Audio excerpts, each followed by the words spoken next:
और चलिए आज बात करेंगे पाकिस्तान की। देखिए, पाकिस्तान की फितरत है दुनिया को परेशान करना। ना वो शांति की बात करता है, ना ही शांति की बात मानता है। पाकिस्तान ने अब अफगानिस्तान के साथ सीज फायर समझौता तोड़ा है। बीती रात 7 जगहों पर हवाई हमले किए। इन हमलों में 19 मासूम नागरिकों की मौत हो गई। तालिबान फिलहाल नुकसान का आकलन कर रहा है। तालिबान ने पाकिस्तान को करारा जवाब देने की चेतावनी भी दे दी है। यह खास रिपोर्ट देखिए। अफगानिस्तान पर हमला, तालिबान लेगा बदला। पाकिस्तान अभी तक अपने आतंकी सपोलों से ही दुनिया को परेशान कर रहा था। अब पाकिस्तानी फौज भी दुनिया को परेशान कर रही है। बीती रात पाकिस्तान ने अफगानिस्तान सीमा पर हवाई हमले किए, जिसमें 19 निर्दोष नागरिक मारे गए। पाकिस्तानी फौज आतंकी कैंपों को निशाना बनाने का दावा कर रही है, जबकि हकीकत यह है कि यह हमला बेकसूर नागरिकों पर था। तालिबान ने जवाबी कार्रवाई की धमकी दी है और तालिबान जो कहता है वो करता है। तालिबान का ऐलान, मुनीर की बंद दुकान। तालिबान की चेतावनी के बाद आसिम मुनीर टेंशन में है। आसिम मुनीर इस वक्त चक्रव्यूह में फंसा है और एक ओर टीटीपी ने नाक में दम कर रखा है, तो दूसरी ओर बलूच लड़ाके पाकिस्तानी फौज को भगा भगा कर मार रही है। आसिम मुनीर ने अपने जवानों का हौसला बढ़ाने के लिए अफगानिस्तान के मासूम नागरिकों को निशाना तो बना दिया, लेकिन पाकिस्तानी एयर स्ट्राइक से तालिबान भड़क गया।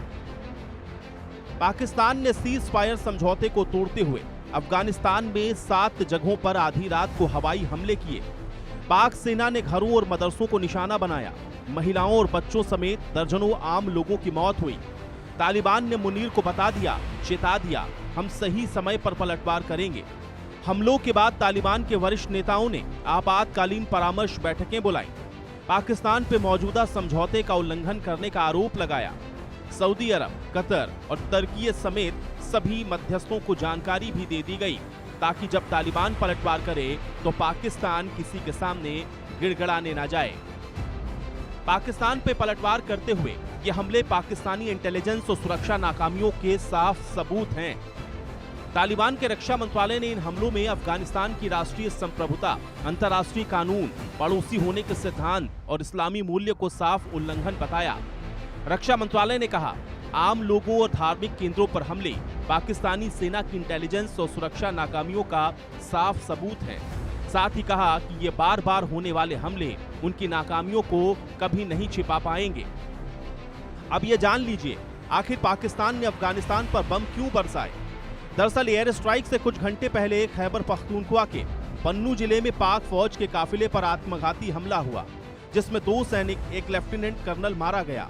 वहीं इसके पहले 16 फरवरी को पाकिस्तान के बाजौर में विस्फोटक से भरी गाड़ी सुरक्षा चौकी से टकरा दी गई थी। इस हमले में 11 सैनिकों और एक बच्चे की मौत हुई थी।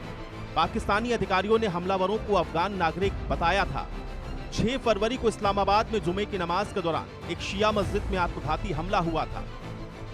पिछले साल अक्टूबर में भी पाक और अफगान बॉर्डर पर जमकर बारूद बरसा। दोनों तरफ के सैनिकों और नागरिकों की मौत हुई। कतर की मध्यस्थता से 19 अक्टूबर को युद्ध विराम हुआ, लेकिन तुर्की में वार्ता औपचारिक समझौते तक नहीं पहुंच सकी।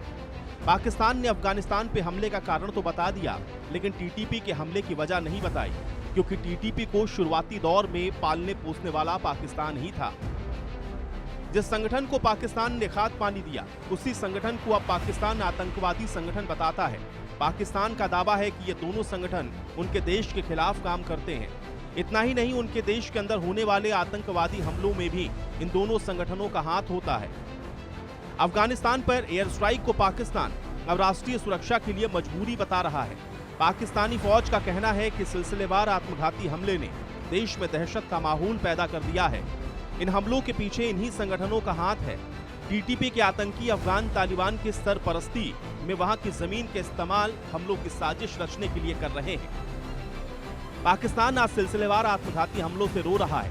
अब मासूम लोगों को मारा जा रहा है, लेकिन सवाल बड़ा है कि क्या पाकिस्तान ने यह कभी सोचा है कि वो जम्मू कश्मीर में पिछले 70 सालों से मासूमों का खून बहा रहा है।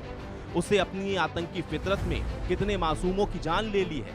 अब आतंक का नाग उसके टुकड़े टुकड़े कर कर ही शांत होगा। Bureau report, India news.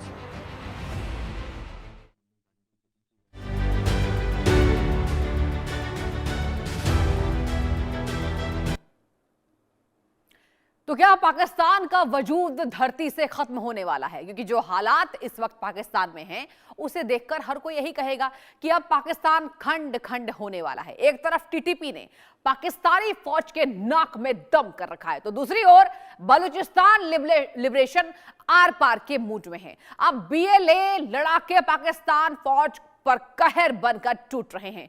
Pakistani सैनिक पोस्ट छोड़कर भागते नजर आ रहे हैं। ये रिपोर्ट।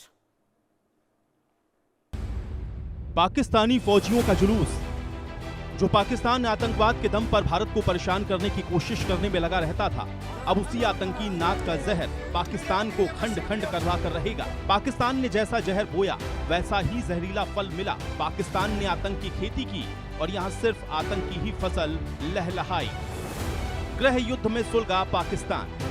अपनी आजादी के 79वें साल में ही पाकिस्तान की सांसें उखड़ रही हैं। बंटवारे के बीज बोने वाले जिन्ना की नफरत धराशायी हो गई। बलूचिस्तान में बीएलए और खैबर पख्तूनख्वा में टीटीपी ने पाकिस्तानी फौज को घुटनों पर ला दिया। बलूचिस्तान प्रांत आजादी की मांग को लेकर सुलग रहा है। हालात गृह युद्ध जैसे हैं। बलूचिस्तान लिबरेशन आर्मी ने पाकिस्तानी सैनिकों को बंधक बना लिया। तस्वीरों में 8 पाकिस्तानी सैनिक ऊबड़ खाबड़ पथरीले इलाके में जमीन पर घुटनों के बल बैठे हुए दिख रहे हैं। उनके पास हथियारबंद लोग खड़े हैं।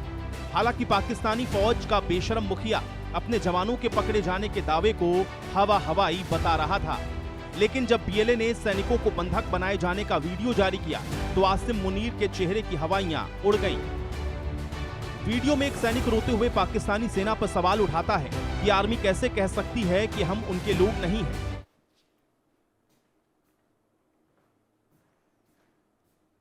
और फिलहाल वक्त एक छोटे से ब्रेक का, कहीं मत जाइए, देखते रहिए इंडिया न्यूज।